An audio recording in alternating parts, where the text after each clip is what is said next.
Big TV ప్రేక్షకులకు నమస్కారం.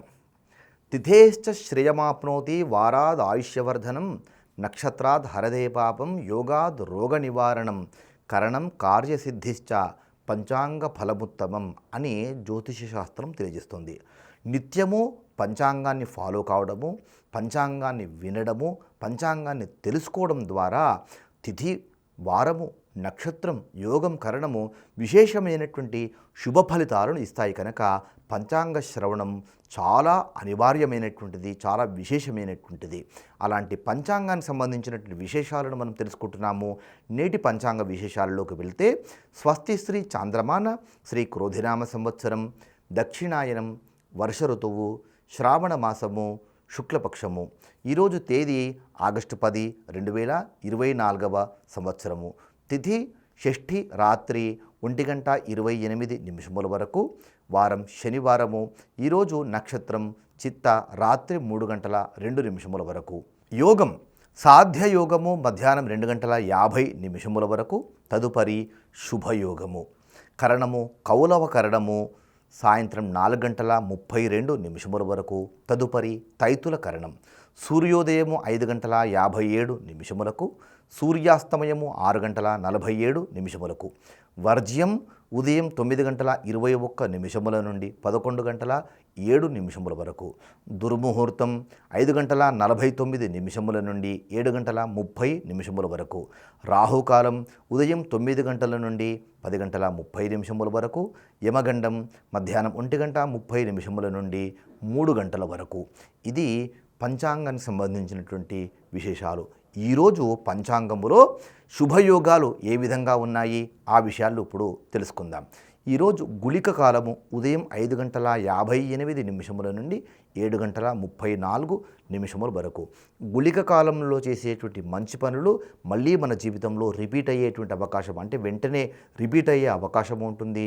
గుళిక కాలంలో చేసేటువంటి చెడు పనులు మళ్ళీ మన ద్వారా జరిగేటువంటి ప్రమాదము ఉంటుంది. కనుక గుళిక కాలంలో చాలా జాగ్రత్తగా వ్యవహరించాలి. అప్పులు తీర్చడము, బంగారం కొనుగోలు చేయడము, వాహనాలు కొనుగోలు చేయడము, గృహోపకరణాలు కొనుగోలు చేయడము, రిజిస్ట్రేషన్లు, ఇలాంటివన్నీ కూడా ఈ గుళిక కాలంలో చేస్తే కనుక అది చాలా మంచిది.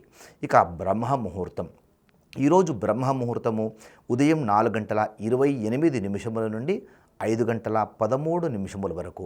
బ్రహ్మ ముహూర్తంలో చేసేటువంటి సాధన, విద్యాభ్యాసము, జపతపాలు ఇవన్నీ కూడా విశేషమైనటువంటి ఫలితాలను ఇస్తాయి.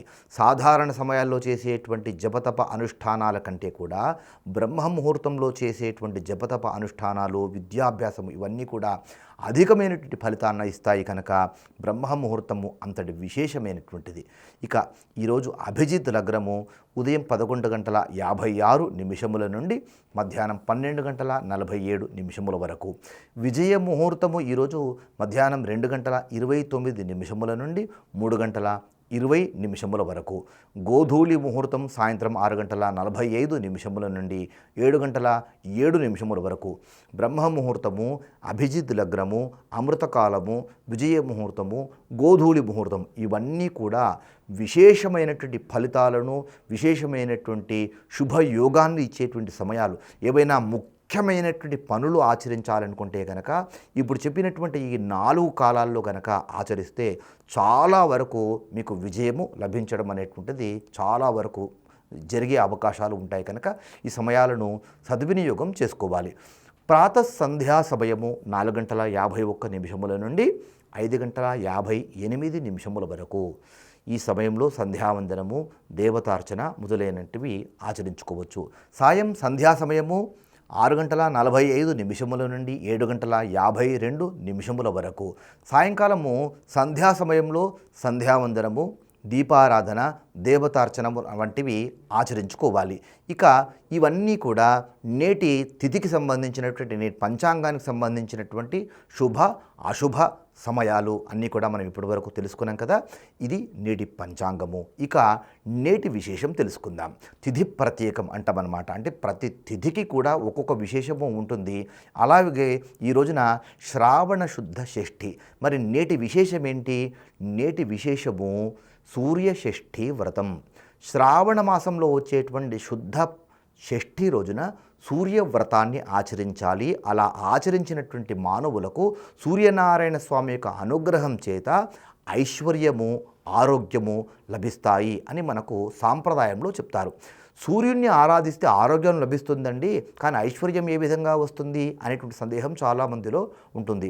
సత్రాజిత్తు మహారాజుకు రోజు కూడా కొన్ని బారువుల పాటు బంగారాన్ని ప్రసాదించేటువంటి శమంతకమణిని ఇచ్చినటువంటి వాడు సూర్యనారాయణమూర్తే. అయితే ఐశ్వర్యం అంటే కేవలం బంగారం మాత్రమే అనుకోవద్దు. ఐశ్వర్యం అంటే ఆరోగ్యం కూడా ఐశ్వర్యమే. అలాంటి ఆరోగ్యాన్ని ఇచ్చేటువంటి వాడు ఆరోగ్యం భాస్కరాదిచ్చేత్, సూర్యుడే ఆ ఆరోగ్యాన్ని ఇచ్చేటువంటి వాడు. ఆరోగ్యమే మహాభాగ్యం. ఆరోగ్యంగా ఉండడమే చాలా ముఖ్యమైనటువంటిది. కనుక సూర్యషష్ఠి వ్రతము అనేటువంటి ఈ రోజున సూర్యోదయం కంటే ముందుగానే సూర్యనారాయణ స్వామిని ఆరాధించుకోవాలి. సూర్య నమస్కారాలు ఆచరించడము, సూర్య స్తోత్రాలను పారాయణం చేసుకోవడము, ఆదిత్య హృదయము పారాయణం చేసుకోవడము లాంటివన్నీ కూడా ఈ రోజున సూర్యోదయం సమయంలోనే ఆచరించడం చాలా మంచిది. సూర్యనారాయణ మూర్తికి ఇష్టమైనటువంటి ప్రసాదాలలో గోధుమలతో చేసేటువంటి పాయసము సూర్యనారాయణ మూర్తికి చాలా ఇష్టమైనటువంటిది. అలా గోధుమలతో చేయబడినటువంటి ప్రసాదమును కానీ, లేదంటే సూర్యనారాయణ స్వామికి పాలతో చేసినటువంటి పాయసం చాలా ఇష్టము. ఆవు పాలతో బెల్లం కలిపి చేసినటువంటి క్షీరాన్నం అంటే కూడా సూర్యనారాయణ స్వామికి చాలా ఇష్టము. ఈ విధమైనటువంటి నైవేద్యాలు పెట్టి సూర్యనారాయణ స్వామిని ఈ సూర్య షష్ఠి వ్రతం రోజున ఆచరించినటువంటి వారికి సూర్యనారాయణ స్వామి యొక్క అనుగ్రహం చేత ఆరోగ్య సమస్యలన్నీ కూడా, అనారోగ్యంగా ఉన్నటువంటి ఇబ్బందులన్నీ కూడా తొలగిపోయి సంపూర్ణమైనటువంటి ఆరోగ్యంతో ఉంటారు. ఖచ్చితంగా పిల్లలందరూ కూడా ఆచరించాలి. హృదయ రోగంతో బాధపడేటువంటి వారందరూ కూడా ఖచ్చితంగా సూర్యనారాయణ స్వామిక ఈ సూర్యషష్ఠి వ్రతాన్ని ఆచరించాలి. హృద్రోగం బమా సూర్య హరిబాణంచనాశయ అని వేదం చెప్తుంది. హృద్రోగంతో కనుక బాధపడేటువంటి వారు సూర్యనారాయణ స్వామిని ఆరాధిస్తే కనుక ఆ హృద్రోగం నుంచి వాళ్ళు బయటపడతారని వేదమే చెప్తుంది. కనుక ఈ విధమైనటువంటి శుభయోగాలన్నీ కూడా ఇచ్చేటువంటి వాడు సూర్యనారాయణ స్వామి ఈ సూర్య షష్ఠి వ్రతం రోజున. కనుక శ్రావణ శుద్ధ షష్ఠి రోజున సూర్యనారాయణ స్వామి యొక్క వ్రతాన్ని ఆచరించాలి. ఇంకా ఈ రోజున వెంకటేశ్వర వ్రతం అనేటువంటి పేరిట శ్రావణ మాసంలోని శనివారాల్లో ఆచరించేటువంటి సాంప్రదాయం ఉంది. ఈ రోజున శ్రావణ శుద్ధ షష్ఠి అయినప్పటికీ కూడా ఈ రోజున శనివారం రోజున ఈ వెంకటేశ్వర స్వామి యొక్క వ్రతాన్ని ఆచరిస్తే కనుక వెంకటేశ్వరం కలియుగ ప్రత్యక్ష దైవం, కలౌ వెంకటనాయకౌ అంటారు. ఆయన్నే మనల్ని కాపాడేటువంటి వాడు, మన కష్టాల నుంచి దూరం చేసేటువంటి వాడు ఆయన్నే. కొండలలో నెలకొన్న కోనేటి రాయనికి ఈ రోజున మనము ఆరాధన చేస్తే కనుక కొండలంత వరములు గుప్పేటువంటి వాడు ఆయన్నే. కనుక ఈ రోజున ఈ శ్రావణ మాసంలో ఉన్నటువంటి ఈ 4 శనివారాల్లో కూడా శనివార వ్రతాన్ని ఆచరించుకుంటే వివాహం కానటువంటి వారికి వివాహము, ఆరోగ్యం బాగుగా లేనటువంటి వారికి ఆరోగ్యం బాగు కావడము, సంతానం లేనటువంటి వారికి సంతానము శీఘ్రంగా లభించడము, ఇల్లు లేనటువంటి వాళ్ళు వ్రతం ఆచరిస్తే కనుక వారికి శీఘ్రంగా ఇల్లు ప్రాప్తించడము, ఇలా ఒక కామ్యముతో అది ధర్మబద్ధమైనటువంటి కామ్యమైతే కనుక ఈ శనివార వ్రతాలు, వెంకటేశ్వర స్వామి వ్రతాలు ఆచరిస్తే కనుక తప్పకుండా ఆ కలియుగ ప్రత్యక్ష భగవానుడైనటువంటి వెంకటేశ్వర స్వామికి అనుగ్రహం చేత అవి సిద్ధిస్తాయి. ఇందులో సంశయం లేనే లేదు. ఇది ఎంత మాత్రం కూడా అతిశయోక్తి కానే కాదు. కనుక ఈ రోజున సూర్యషష్ఠి వ్రతాన్ని, ఈ రోజున శనివార వ్రతాన్ని, వెంకటేశ్వర స్వామి వ్రతాన్ని ఆచరించి భగవతుని అనుగ్రహాన్ని పొందండి. ఇది నేటి విశేషము. ఇక రేపటి విశేషము. రేపు భాను సప్తమి, రేపు శ్రావణ శుద్ధ సప్తమి మరియు ఆదివారము. ఆదివారానికి సూర్యనారాయణమూర్తి అధిపతి అని అందరికీ తెలిసినటువంటిది. అదేవిధంగా సప్తమి తిథికి కూడా సూర్యనారాయణ స్వామి అధిపతి. అయితే ఆదివారము సప్తమి రెండూ కూడా కలిసి వచ్చినటువంటి రోజు రేపటి రోజు. సప్తమితో కూడినటువంటి ఆదివారాన్ని భానుసప్తమి అంటారనమాట. ఈ భానుసప్తమి రోజున సూర్యనారాయణ స్వామి యొక్క విశేషమైనటువంటి ఆరాధన చేసుకోవాలి.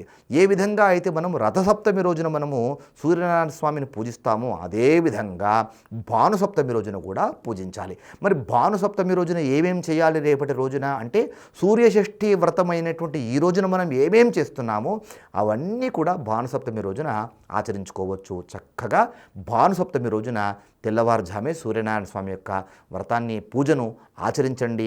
సూర్యనారాయణ స్వామి యొక్క అనుగ్రహాన్ని పొందండి. అది రేపటి విశేషము. ఇవండి నేటి పంచాంగ విశేషాలు. రేపటి పంచాంగంలో మళ్ళీ కలుసుకుందాం. నమస్కారం.